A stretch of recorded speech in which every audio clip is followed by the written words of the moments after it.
сәлем баршаңызға. Бүгін сіздермен бірге осы ою құрақ жастықтағы оюды әдемі етіп жабыстырудың әдісімен бөлісетін боламын. Видео пайдалы және ұнаған болса лайк басып комментарий жазып кетіңіздер. Кеттік, енді іске кірісейік.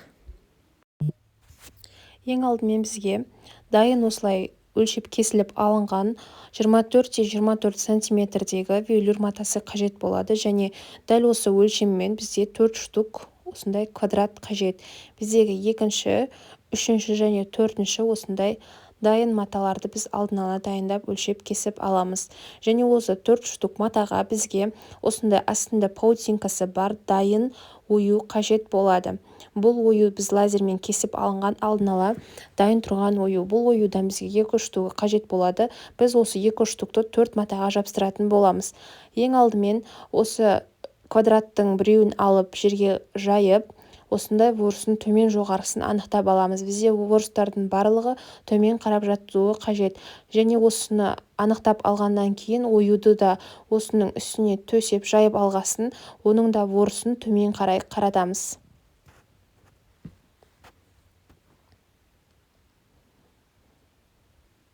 Бұрыштарының барлығын туралап орналастырып алғаннан кейін біздегі осы алдын ала кесіліп алған жерлеріндегі клейлерін жұлып екі бөлікке бөліп ажыратып алатын боламыз.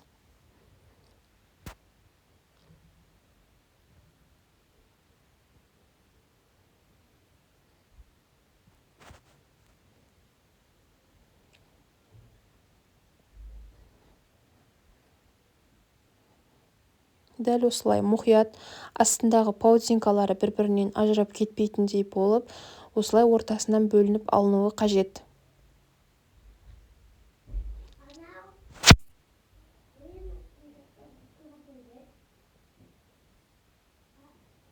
Міне біз ортасындағы оюды бөлек алдық, және біздегі сыртындағы бірінші ою ол сыртында қалды. Осы сыртында тұрғанды біз астында тұрған матаға бұрыш-бұрыштарының барлығын келтіріп, оюларының барлығын әдемелеп орналастырып шығатын боламыз.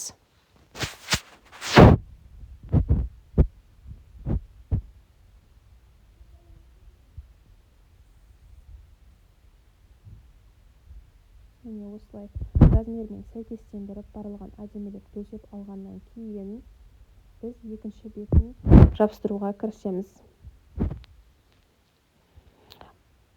Ішкі оюдың да біз ворысын анықтап, дәл сол оюды теріс қарай төңкере отырып, жаңағы бөліп алған жерімізге қайтадан дәл сол оюды клейі бар жағын жоғары қаратып, оюымызды теріс қаратып отырып, осы орнына қайтадан атырып орналастырамыз. Оның да бұрыштарын қарап, орналасуының әдемі болғанын қадағалаймыз.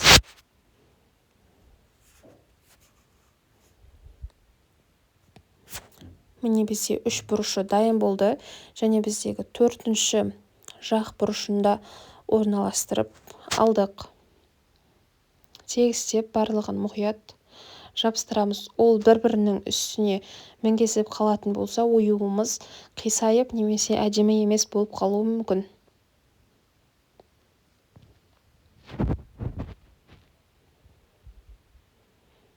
Міне біз оюымызды қайтадан теріс қарата отырып орналастырып алдық.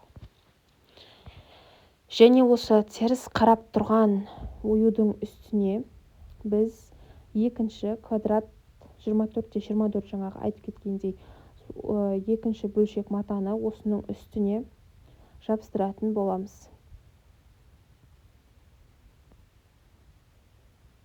Ол матаның да біз ворыстарына мән береміз. Ол матаның да түгі бізде төмен қарай болып жатуы қажет. Түгін төмен қарата орналастырып, осы оюдың бетіне екінші қабат ретінде төсеп аламыз.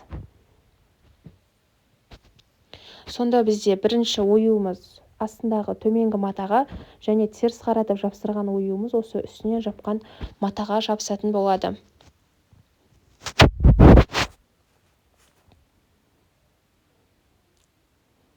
Міне біз барлығын тегістеп, осылай әдемі етіп жасап алдық және біз үтікті қыздырып отырып осының үстінен үтіктейтін боламыз. Мен үтіктеуге осындай пөз матасын қолдандым. Матаны негізі қолданғандарыңыз дұрыс, өйткені велюр бізде қатты температураға жабысып қалуы мүмкін. Үтіктің қызғандығын тексеріп, пар беріп отырып, үстінен басып үтіктейміз.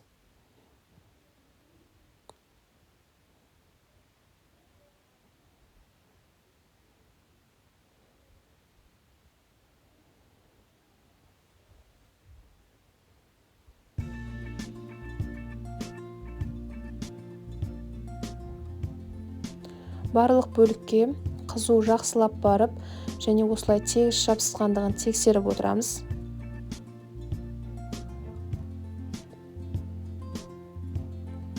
Жабыспай қалған жерлері болатын болса, қайтадан осылай қызған үтікпен үстінен қайта бастырып шығамыз.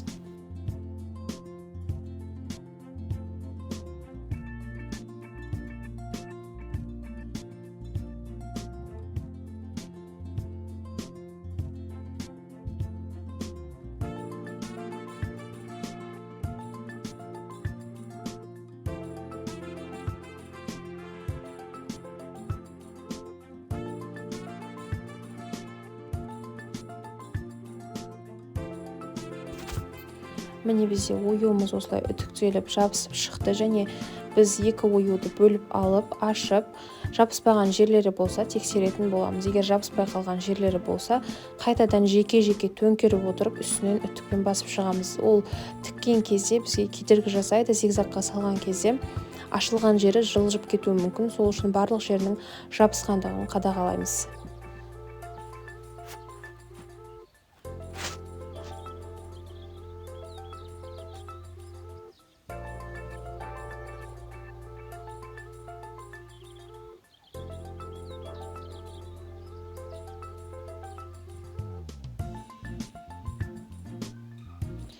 Міне бізде бірінші бөлік дайын болды. Енді біз екінші бөлікті де қайтадан үтіктеп шығатын боламыз.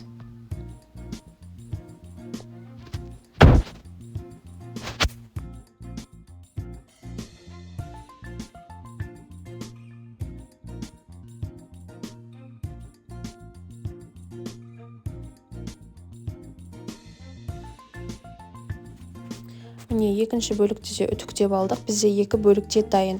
Міне бір бөлікті жабыстыру арқылы біз екі оюды да бірден жабыстырып аламыз. Екі ою бізде дайын болды. Міне бізде екі оюымыз, екі бөлік, яғни біз дәл осылай енді дайын болған оюларды кез келген құрақтармен біріктіріп, жастыққа немесе көрпешеге өз қалауларыңыз бойынша дәл осылай сәйкестендіріп қойып, тігіп шыға бересіздер. Келесі видеода дәл осы оюлардың зигзагтап тігілу жолымен бөлісетін боламын. Егер видео ұнаған болса, лайк басып, комментарий жазып, қолдап кетіңіздер. Түсініксіз жерлері болса, сұрақтарыңызды қоя отырыңыздар. Комментарийда жауап беретін боламын. Видеоны соңына дейін көргендеріңіз үшін рахмет.